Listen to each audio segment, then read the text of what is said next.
Hello everybody, Chris from LaserTime here. Recently, Rebellion stopped by the rinky-dink LaserTime studios on a sweltering San Francisco summer day to show off Battlezone for the PlayStation VR, which by the way was really cool, but more on that in a second.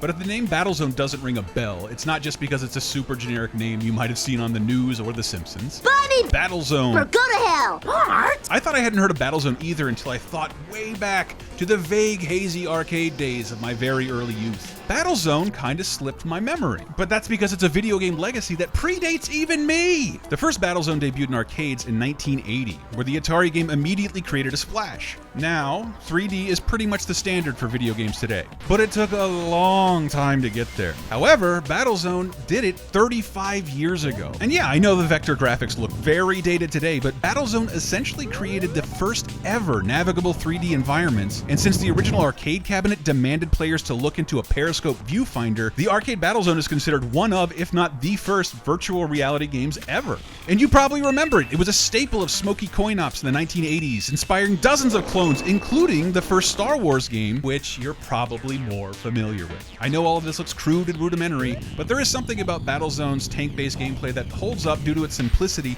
to this day, and it can even be recreated within the right conditions. Do you see where I'm going with this? The Battlezone franchise has changed hands many times between publishers over the last 30 years and even been respectively rebooted on several occasions, yet it never really matched the success of the 1980 original. If I may speculate a little bit, I would say that's because it never had the technological hook that the original arcade game did in 1980. Haha, and that's where modern virtual reality comes in. So yes, even though I might have forgotten Battlezone, Rebellion, developers of the original Alien vs. Predator, the Sniper Elite series, and one of my favorite Star Wars games ever, Renegade Squadron for PSP, fortunately did remember. Why don't I let Battlezone's lead designer Steve Bristow tell you all about it? It's a very influential arcade game for myself and for the Kingsleys, guys that own Rebellion. The license came up when Atari sold a bunch of their stuff a while ago, and they snapped it up. Partly because I think they just wanted to collect the game that they loved. Yeah. And then also VR was kind of becoming a thing back then as well.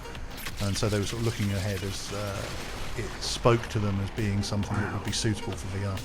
And so this exciting new technology came into our trash heap of the studio and let me and the LaserTime crew give it a whirl, and we liked it. Dave, how's it feel? I mean, I could just play this for like 15 minutes. There is more to this game than that, but you know. That's, okay, so go. Where are you? So I am. Oh man, that's my arsenal, and then what's over here? Oh my god! Combat upgrades. So as you earn money, data, as we call it, as you go through the game, you can buy combat upgrades. So those are things that improve your shields, increase your healing ability, and stuff like that. Kill the red things. That's it in a nutshell. Okay, and guys, can you see? Like I can look down and I can show you that's the radar.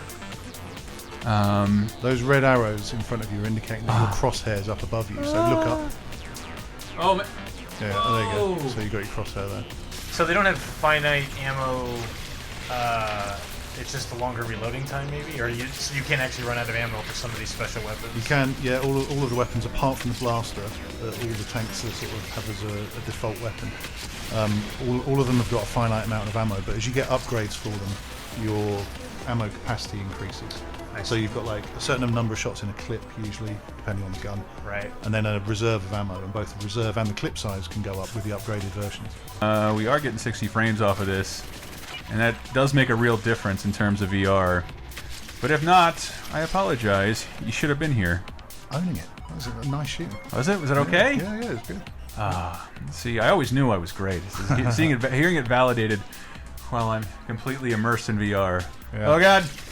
Now that's a nod to the original arcade game, the UFO. Yeah. So it won't attack you, but if you shoot it, you'll get points. Oh, I keep hitting square to shoot. Oh yeah, right trigger to shoot. Like a dolt.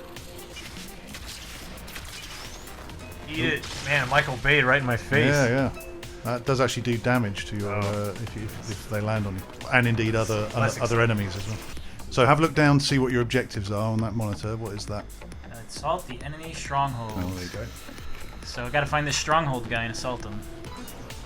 Whoa! What did I do? Press the horn. Okay, God, that was terrifying. Click the right stick in and you beep your horn. That you can Okay. you can thank one of our designers, Tom Rigby, who I'm going to name check right now, for that contribution to the game. He has actually made other contributions, but that's probably my favourite. That will be your legacy. Yeah. So the enemy's got like an HQ thing. You'll identify it there as having a red bar with a star on it. That building has got like 3 discs that rotate around, which represent the shielding. So you shoot the discs, and that basically takes the shield down, and then you can blow the building up. Yeah, I always love that. Like at any kind of console or hardware launch, it's always nice to have some kind of like, oh, here's like a medium pushing storytelling thing, but then here's also the just plain fun video game that is going to give you a bunch of variations. Yeah. Like to play over and over again, because like you need both. Yeah. Well, I'm very happy to be in the just plain fun. I mean, that's my bread and butter. Story and game is great, but man, do I love video games that are games. Yeah. Good. We're on the same page. And its straightforwardness and simplicity just makes for a fun video game and a really cool new way to experience VR if you're kind of new to the technology like I am. Thank you guys so much for watching. Be sure to subscribe. Battlezone is out October 13th to coincide with the release of PlayStation VR, but it's also supported with Oculus and the Vive. If you like that, please click around on our other videos, like our look at LEGO Dimensions and our Castlevania timeline, or perhaps a brand new look at Dishonored 2.